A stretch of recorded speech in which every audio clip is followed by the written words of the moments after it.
O tempo é o único inimigo que o narcisista nunca conseguiu vencer. Ele manipulou pessoas, distorceu realidades, destruiu quem ousou contrariá-lo, saiu impune de situações que quebrariam qualquer outro. Mas o tempo não negocia, não se intimida, não cede. E quando o envelhecimento chega e o poder começa a escorrer pelos dedos, o narcisista revela uma versão de si mesmo que é, ao mesmo tempo, aterrorizante e absolutamente previsível para quem sabe o que está vendo. Se você é homem ou mulher e já conviveu com um narcisista, seja como parceiro, filho, amigo ou colega, esse vídeo vai te mostrar algo que poucos falam abertamente. O que acontece com o narcisista quando a vida cobra a conta? Quando o corpo envelhece, quando o charme perde força, quando as pessoas vão embora e o palco vai ficando vazio. Fica até o final, porque cada parte desse vídeo vai fazer você entender coisas que talvez você ainda esteja tentando explicar sobre o comportamento dele. Vamos começar pelo que ninguém te conta sobre o envelhecimento do narcisista e por que ele é tão diferente do envelhecimento de qualquer outra pessoa. Envelhecer é um processo que desafia a todo mundo. O corpo muda, a energia diminui, as prioridades se transformam. Mas para a maioria das pessoas, o envelhecimento também traz ganhos. Sabedoria acumulada. Relacionamentos que aprofundaram com o tempo. A satisfação de olhar para trás e ver uma história construída com substância. Uma rede de pessoas que ficaram não porque eram obrigadas, mas porque o amor e o respeito cultivados ao longo dos anos criaram vínculos que resistem a qualquer coisa. O narcisista não tem nada disso, porque tudo que o envelhecimento poderia trazer de bom exige algo que ele nunca desenvolveu: a capacidade de investir genuinamente nas pessoas ao redor. E o que ele tem, em compensação, é uma estrutura de identidade construída inteiramente sobre coisas que o tempo destrói: aparência, força física, poder social, capacidade de sedução, status profissional. Tudo isso vai diminuindo. E quando vai, o que fica é um ser humano que nunca aprendeu a existir sem essas ferramentas, olhando para o espelho e não reconhecendo mais o personagem que passou a vida inteira interpretando. Isso desencadeia algo que a psicologia descreve como colapso narcísico. E é aqui que o comportamento dele começa a ficar assustador de formas que você talvez já tenha presenciado ou que vai reconhecer quando acontecer. A primeira coisa que muda quando o narcisista começa a perder poder é a intensidade da raiva. Não que ele não fosse raivoso antes. Era. Mas havia uma raiva calculada, controlada, estratégica. Uma raiva que ele sabia usar como ferramenta de controle sem perder completamente as rédeas da situação. Com o envelhecimento e a perda de poder, esse controle vai embora. E o que aparece é uma raiva crua, desproporcional, que explode por razões cada vez menores e que assusta as pessoas ao redor pela intensidade que não combina com a situação. Por que isso acontece? Porque a raiva sempre foi o principal mecanismo de defesa do narcisista contra a vergonha. Quando alguém ameaçava expor uma fraqueza, quando uma situação colocava em risco a imagem que ele construiu, a raiva aparecia para desviar o foco, para intimidar, para fazer o outro recuar. Esse mecanismo sempre funcionou porque ele tinha poder o suficiente para fazer a raiva ser ameaçadora de verdade. Mas, quando o poder diminui, quando as pessoas já não têm tanto medo dele, quando a raiva não produz mais o efeito de controle que produzia antes, o narcisista não tem outro recurso. A raiva fica cada vez mais intensa, justamente porque está funcionando cada vez menos. É como alguém que grita mais alto porque percebe que não está sendo ouvido. E quanto mais alto grita, mais as pessoas se afastam. E quanto mais as pessoas se afastam, mais a raiva aumenta. É um ciclo que ele não consegue parar, porque nunca aprendeu outra forma de se relacionar com a vulnerabilidade. Se você tem um pai ou uma mãe narcisista que está envelhecendo, ou se você ainda tem contato com um ex-parceiro narcisista que está perdendo poder, provavelmente já reconheceu esse padrão. As explosões que parecem saídas do nada, a reação desproporcional a coisas pequenas, a sensação de que qualquer palavra errada pode acender um incêndio. Isso não é doença senil. Isso é o sistema de defesa do narcisista funcionando no limite da capacidade, sem os recursos que ele sempre teve para se manter no controle. Mas a raiva é só o começo, porque junto com ela vem algo que talvez você não esperasse do narcisista: a vitimização em escala industrial. O narcisista sempre teve uma tendência a se colocar no papel de vítima quando as circunstâncias não favoreciam. Sempre foi injustiçado, sempre foi mal compreendido, sempre havia alguém culpado pelo que deu errado na vida dele, e esse alguém nunca era ele. Mas quando jovem e poderoso, essa vitimização era equilibrada com a narrativa de superioridade. Ele era ao mesmo tempo o injustiçado e o invencível, o perseguido e o vencedor. Com o envelhecimento, quando a narrativa de invencibilidade começa a rachar, o que sobra é quase exclusivamente a vitimização. E ela cresce num ritmo que deixa as pessoas ao redor sem chão. Tudo vira perseguição. Tudo vira ingratidão. Os filhos que não ligam suficientemente são ingratos. Os amigos que se afastaram são traidores. O ex-parceiro que seguiu a própria vida é um monstro. A sociedade é injusta.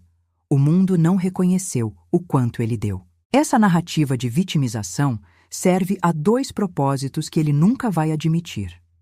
O primeiro é continuar se eximindo de qualquer responsabilidade pelo estado em que se encontra.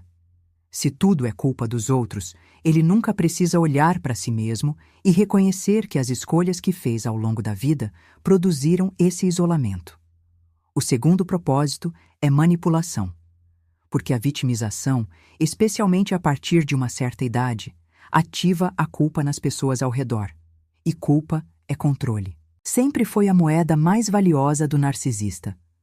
Você precisa entender isso de forma muito clara se ainda tem algum tipo de contato com um narcisista envelhecendo. O sofrimento que ele demonstra pode ser real, no sentido de que ele genuinamente sente angústia e desconforto. Mas a forma como ele usa esse sofrimento não é genuína, é estratégica. Ele aprendeu que a fragilidade, quando bem performada, gera nos outros a mesma resposta que o poder gerava antes: atenção, presença, concessões. A ferramenta mudou, mas o objetivo é o mesmo. Tem um comportamento específico do narcisista envelhecendo que é particularmente difícil de lidar: a reescrita sistemática da história. E isso aqui é assustador num nível que vai além do irritante ou do manipulador. É assustador porque, com o tempo, ele começa a acreditar genuinamente nas próprias versões. O narcisista sempre reescreveu a história para se sair bem nela. Mas quando jovem, havia um limite, uma consciência, mesmo que enterrada fundo, de que a versão que ele contava era diferente do que realmente aconteceu. Com o envelhecimento, especialmente quando o isolamento vai aumentando e as pessoas que poderiam contradizê-lo vão sumindo, essa consciência vai desaparecendo. Ele começa a contar histórias do passado que quem esteve lá sabe que não foram bem assim. Começa a se lembrar de si mesmo como um pai presente quando os filhos sabem que ele estava ausente, como um parceiro fiel quando havia traição, como alguém que deu tudo pelos outros quando o padrão era usar e descartar, e conta essas histórias com uma convicção que não deixa espaço para questionamento. Isso cria situações que as pessoas próximas descrevem como surrealistas. Você está numa conversa onde a realidade que ele descreve não tem nenhuma conexão com o que você viveu. E qualquer tentativa de corrigir, de trazer a versão real dos fatos, é recebida com raiva, com acusação de traição, com a narrativa de que você está tentando destruí-lo. Com o tempo, as pessoas desistem de tentar. E quando desistem, o narcisista fica sozinho com a versão da história que ele criou, sem ninguém para desafiá-la, sem ninguém para trazer de volta a realidade. E é aí que começa um isolamento de um tipo diferente. Não só o isolamento de pessoas que foram embora, o isolamento de alguém que vive numa bolha cada vez mais desconectada da realidade compartilhada. Uma bolha onde ele é sempre o herói da história, onde os outros sempre erraram mais, onde o reconhecimento que ele merecia nunca chegou por culpa do mundo. Uma bolha que vai ficando menor, mais rígida, mais impermeável com cada ano que passa. Agora vamos falar sobre algo que afeta diretamente quem tem filhos com um narcisista ou quem cresceu com um pai ou mãe narcisista. Porque o comportamento do narcisista envelhecendo com os filhos é um capítulo que merece ser abordado com muita honestidade. O narcisista que nunca foi um pai ou uma mãe presente de verdade, que usou os filhos como extensões do próprio ego, que os condicionou a servir às próprias necessidades emocionais em vez de desenvolver autonomia, esse narcisista envelhecendo se torna, em muitos casos, uma figura que oscila entre a demanda absoluta e o abandono emocional total. De um lado, ele exige presença, exige cuidado, exige que os filhos reorganizem as próprias vidas ao redor das necessidades dele. Usa a velhice como argumento moral. Usa a culpa com precisão cirúrgica, aquele tipo de frase que fica ecoando por dias depois.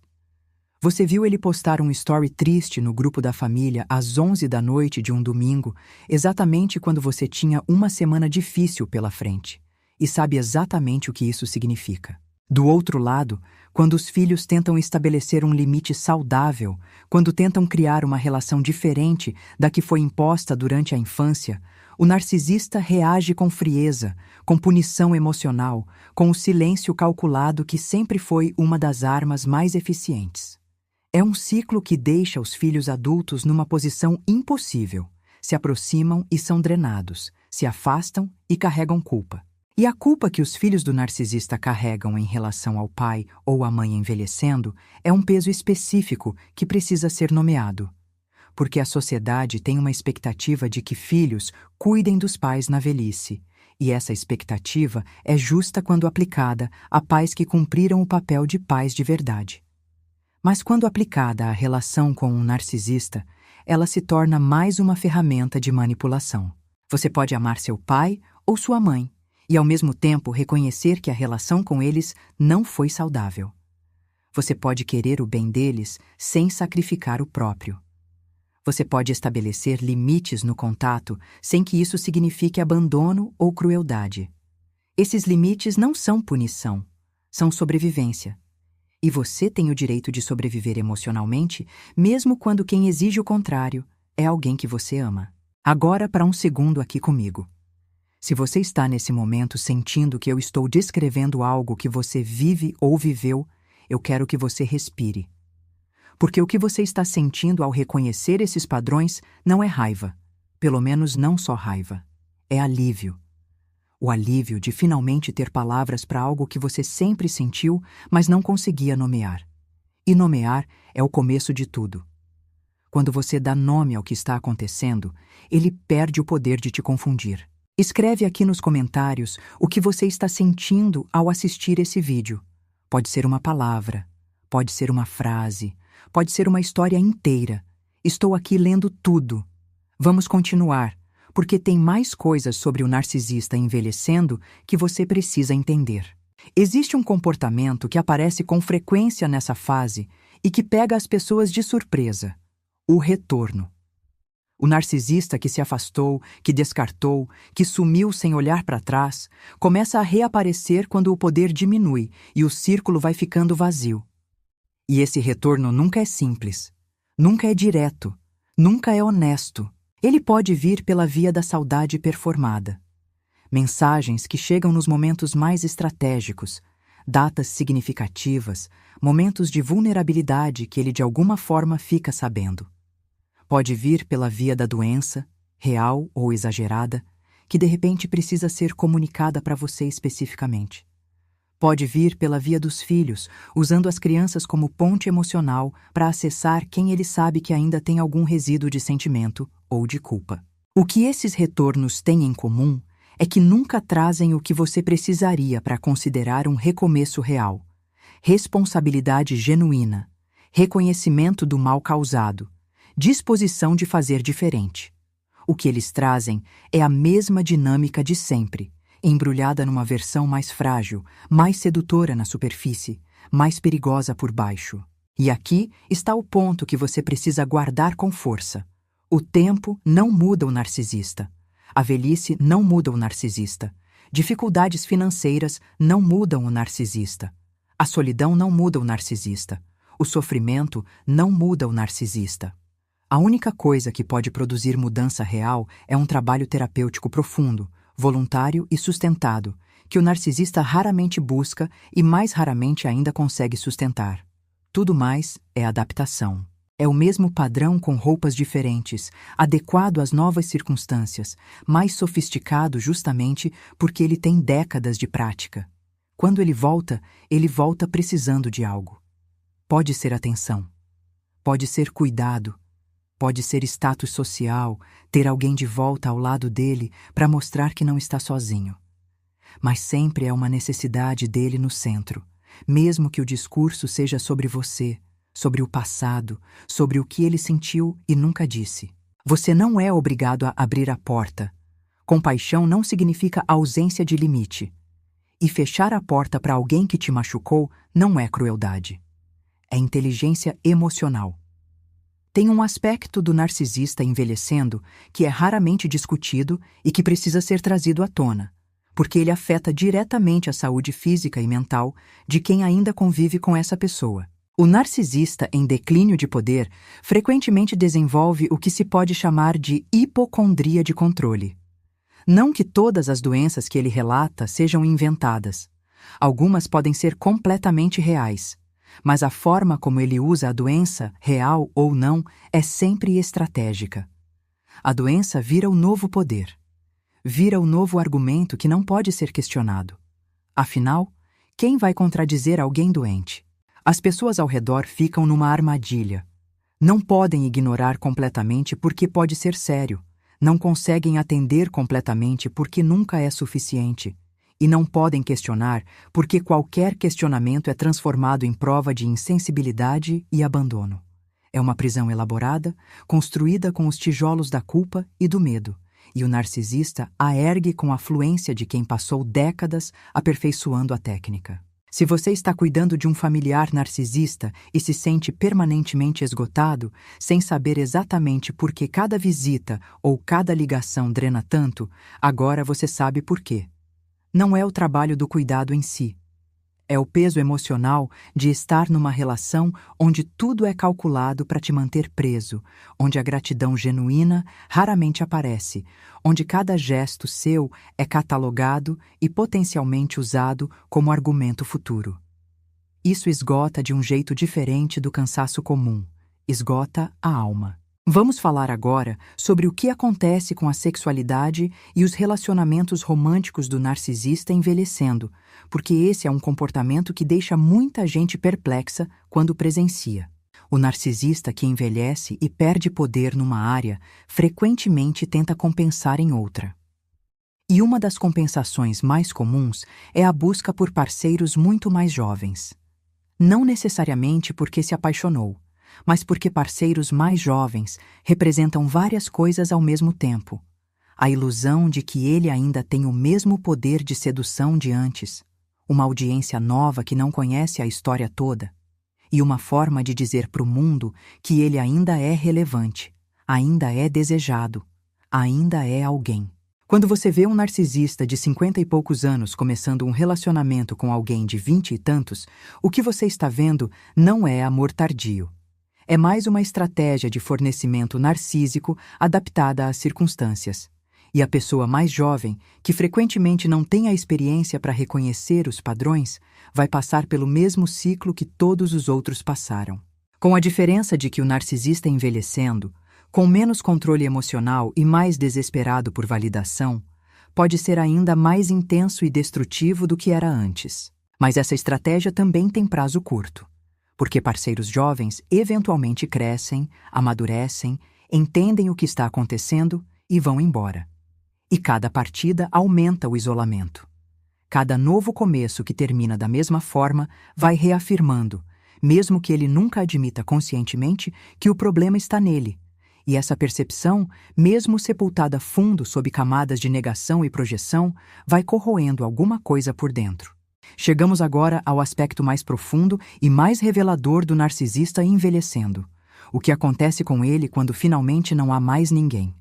Quando o círculo encolheu tanto que as noites ficaram longas demais. Quando o telefone para de tocar com a frequência que tocava. Quando os planos de fim de semana dependem de quem ainda está disposto a aparecer, e essa lista foi ficando cada vez menor. O narcisista sempre fugiu do silêncio. Sempre precisou de barulho ao redor, de agitação, de drama, de movimento constante, para não precisar se encontrar com o próprio interior. Quando era mais jovem e mais poderoso, criar esse barulho era fácil. Havia sempre uma nova conquista, um novo círculo, uma nova plateia que ainda não o conhecia. Com o envelhecimento, criar o barulho fica mais difícil. E o silêncio, que ele sempre fugiu, começa a aparecer com mais frequência. Nas manhãs, sem compromisso. Nas noites, sem companhia. Nos feriados em que a casa está vazia, porque as pessoas que ele foi afastando ao longo dos anos já não aparecem mais. E nesse silêncio, algo que ele nunca enfrentou começa a pressionar. Não o arrependimento claro, articulado, maduro de quem reconhece os próprios erros, mas uma angústia difusa, sem nome claro para ele, uma sensação de que algo está fundamentalmente errado, de que a vida que está vivendo não tem o sabor que deveria ter, de que os anos estão passando rápido demais e o que está ficando é vazio demais. Alguns narcisistas nessa fase mergulham em vícios. Álcool, que já pode ter sido um companheiro antes, aumenta. Comportamentos compulsivos de consumo aparecem.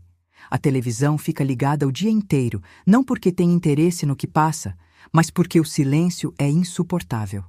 As redes sociais se tornam uma obsessão, uma forma de criar uma audiência virtual quando a audiência real foi embora. Quantas vezes você viu um post de alguém assim? Uma foto cuidadosamente construída para parecer que a vida está ótima, publicada numa hora em que você sabe, pela lógica da situação, que a pessoa está completamente sozinha. Outros narcisistas, numa minoria, chegam num ponto de colapso que os força a buscar ajuda. Uma crise de saúde séria, uma perda que não dá para minimizar, um momento de confronto com a própria mortalidade que racha a armadura de um jeito que ela não consegue se fechar de volta. E nesses casos, com o acompanhamento certo, com um profissional que entenda as particularidades do trabalho com personalidade narcisista, transformações podem acontecer. São raras, são lentas, são incompletas em muitos aspectos, mas existem. Mas mesmo quando acontecem, essas transformações não apagam o passado, não consertam o que foi destruído, não devolvem os anos que as pessoas ao redor perderam esperando por um amor que não chegou da forma que precisava. E isso é importante de dizer, porque muitas pessoas, ao verem sinais de mudança no narcisista, sentem a tentação de voltar, de dar mais uma chance, de reescrever a história com um final diferente. Mudança de comportamento circunstancial não é transformação de caráter. Alguém que está se comportando melhor porque perdeu poder e não tem outra opção, não é o mesmo que alguém que trabalhou genuinamente as próprias questões e escolheu ser diferente. E distinguir uma coisa da outra exige tempo, consistência e, acima de tudo, acompanhamento terapêutico próprio para ajudar você a enxergar com clareza em vez de enxergar com esperança. Agora eu quero falar diretamente com você. Com quem está assistindo esse vídeo e reconhecendo em cada parte alguém que teve ou ainda tem na sua vida. Entender o que acontece com o narcisista quando ele envelhece e perde poder não é só informação sobre ele. É um espelho que te mostra o quanto o ciclo que ele criou pode continuar te prendendo mesmo depois que ele fisicamente saiu da sua vida, ou mesmo que ele ainda esteja presente, mas em circunstâncias diferentes. O poder que ele tinha sobre você não era só o poder do momento. Era um poder instalado, um conjunto de crenças sobre você mesmo que ele foi construindo pacientemente com cada crítica, cada humilhação, cada invalidação. A crença de que você precisa dele de alguma forma, de que sem aquele relacionamento algo em você fica incompleto, de que a versão de você que existia antes dele ou além dele não é suficiente. Essas crenças não desaparecem só porque o tempo passa ou porque o relacionamento acabou. Elas ficam operando por baixo, moldando as escolhas que você faz, as relações que você permite na sua vida, o nível de amor próprio que você acha que merece. E a única forma de se livrar delas de verdade é nomeá-las, desafiá-las e substituí-las por algo construído sobre a sua própria experiência e não sobre a narrativa que ele criou.